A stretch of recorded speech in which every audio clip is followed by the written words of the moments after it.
The Star Wars fan base is a very toxic fandom that we're not going to talk about today, but we will talk about the amazing franchise that ties the fan base together like a big happy family. Why can't we all just be friends? Aside from the amazing movie series that's been running over multiple decades, it was only right that following these films was the success in another media outlet, being gaming. Over the years, we've had a lot of Star Wars based games with pretty much one for every genre of play. You had the multiplayer titles with the Battlefront series, you had the platformer titles with the Lego series, the racing games with the Racer and the Old Republic with interesting animations, and of course the new spin-off story game with Star Wars Fallen Order.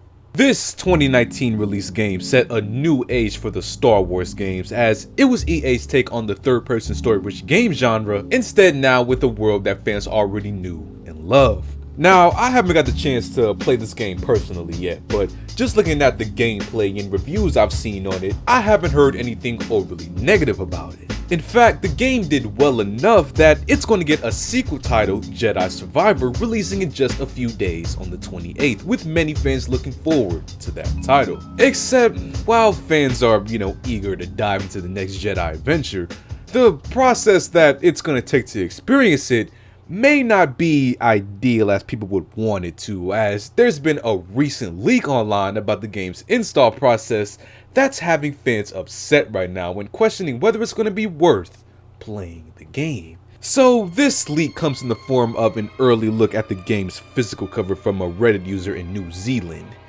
At least I think, I think that's what the NZ stands for. I wasn't really good at social studies. At first glance at the box art, you'd think everything was normal, right? Simple artwork, the right consoles, nothing out of the ordinary. That is until you look at the bottom left of the cover and see that there's a download required box indicating that there's going to be a pretty hefty install for the game. Now, it's already been reported that Star Wars Jedi Survivor itself is going to be over like 140 gigabytes in size, and a game disc can only store so much data with the way they are now. Usually games with sizes like this will come in 2 discs for you to install, like how Red Dead Redemption 2 did. But instead of packing Star Wars Jedi Survivor with 2 discs, this download required indication means that a download with internet is required to install the main files for the game.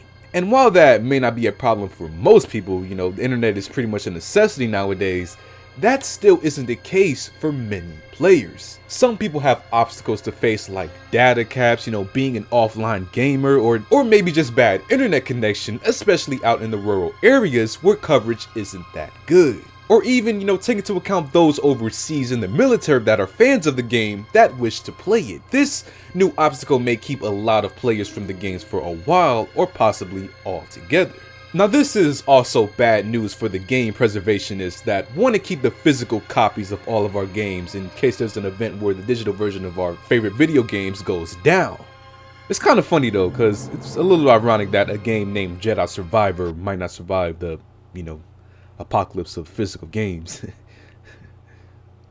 I write my own jokes. This news has upset many of the fans looking forward to the game, especially the ones that pre-ordered without knowing this information until now. I know that there's a community of gamers that hate the idea of, gaming being completely online, and this is going to be another punch to the gut for them.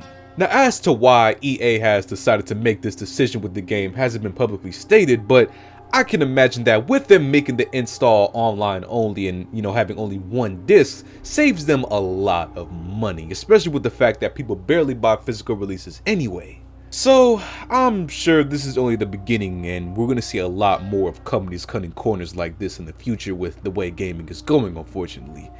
I just hope that the companies learn to be more considerate for their wide audience of players.